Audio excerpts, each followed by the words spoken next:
10 days of voting left. Today we're watching New York's 14th congressional district.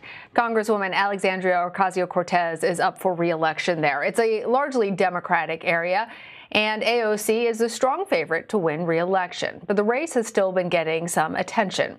Ocasio-Cortez is running against Republican candidate John Cummings, who's a high school teacher in the Bronx. And John Cummings joins us now. We should point out, though, we have reached out to Congresswoman Alexandria Ocasio-Cortez for an interview. We have yet to hear back. Welcome, John. You're a former history and government teacher at a Catholic high school. You're also a former NYPD officer. Tell us about why you decided to run and how your background would help you if elected. First of all, Anna, thank you for having me. I think my background helps me tremendously as I make my way around the district. Two of the most important issues are education and crime. And obviously, I have hands-on life experience with both issues. And that's really been a good selling point for us as I make my way around the district. As far as getting into the race, my students have been after me for years to run. You know, I'll be in class and like, Mr. Cummings, you should really run for office. You know, all of this stuff. And then finally, I decided, you know what? No regrets. I'm going to take my shot now. I got into it. We have 10 days left. It's been exciting, a great experience, and we're poised to pull off a big upset here. As we mentioned, you are running against a very popular figure in the progressive wing of the Democratic Party. AOC is also, let's go ahead and be frank, she's likely to win re-election. So how are you campaigning against her, and do you care to weigh in on what you think your own chances are? I think her chances are much better than everybody thinks. I've said since the beginning of this campaign that this district is heavily Democrat. It's not heavily socialist. There are a lot of Democrats here who are union people. They like their health insurance. The congresswoman wants to ban private health insurance. They like their 401ks. They don't want to be taxed. They appreciate the police and the jobs that they do. Nobody here wants to defund the police. Nobody wants to ban charter schools. So I have a lot of winning issues here. And the one thing that I've found that the people in New York 14 really understand is that this is a local election. This district in New York 14 has lacked local representation for a very long time. And if people want to find out where I stand on the issues, we're at Cummings2020.com. It's Cummings2020.com. All right. I want to ask you about a report in the New York Times. It says the House race in New York's 14th district is the second most expensive House campaign in the country. Why do you think this is, and why has your race drawn so much attention?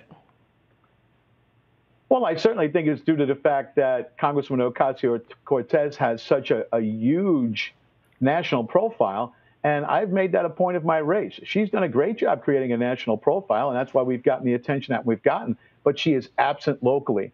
It's allowed us to raise money to compete. The Congresswoman has still raised twice the money that we've raised, but we've been able to raise our profile due to the fundraising. And people in this district really appreciate that there is a local alternative to a national candidate here in New York 14. All right. Well, you've brought in millions of dollars for your campaign. Has the National Republican Congressional Committee sent any significant financial help your way, or has that been mostly from individual donors? We have gotten no help from the party financially whatsoever. Our average donation is $35. We've gotten donations from over 250,000 people around the country. Like I said, the Congresswoman's national profile has helped us raise money nationally. But I think people also appreciate the contrast. I think there were 8 Republicans that got into this race at the beginning. I'm the last one standing. It's been a marathon, but now we're in a 10-day sprint, and it's going extremely well. All right. Well, you also say in one of your campaign videos that Ocasio-Cortez has, quote, left the district behind.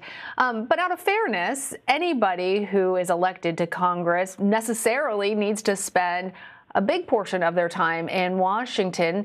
Do you think that that claim really has merit, or is that just an easy way for you to remind voters that you're an alternative?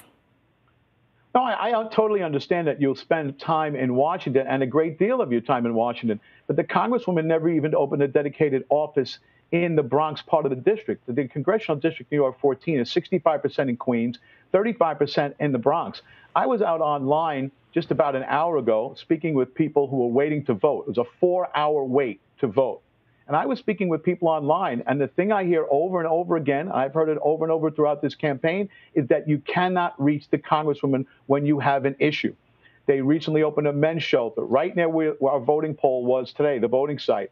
And people complained about that and said they had tried to reach her. There's no answer. I'm about local representation. I will have a dedicated office in both boroughs, and they will be well staffed so they can respond to the constituency here in New York 14. All right, one more question for you, Mr. Cummings. One of the criticisms that you have laid at the feet of Ocasio-Cortez is that she is at the extreme end of the Democratic Party. Your district, the New York's 14th, is heavily Democratic. But when it comes to your own party, the Republican Party, there are arguments that that has become the party of President Trump. Are you a Republican of that model, or are you something else entirely? Well, like I said, we've really concentrated on the local issues. I agree with the president on some things, and I don't agree with him on other things. But we've really gone hard after the local issues. Infrastructure improvements, extremely important. The issue of health insurance, the issue of options when it comes to health insurance, the possibility of having more portable health insurance. There are many issues that we've talked about. And quite honestly, more often than not, the issue of the president and the party don't come up. And that's because we've really tried to reach the middle ground with voters. And I've said this since the beginning of the campaign. This district belonged to Joe Crowley for a very long time. He was the representative here for, I think, 11 terms. And I have a lot more in common with his voters, who are obviously Democrats, than the Congresswoman does, because she is so far to the left. And we've made up some real ground there. And like I said, we're poised to pull up a big upset here. All right. John Cummings, thank you.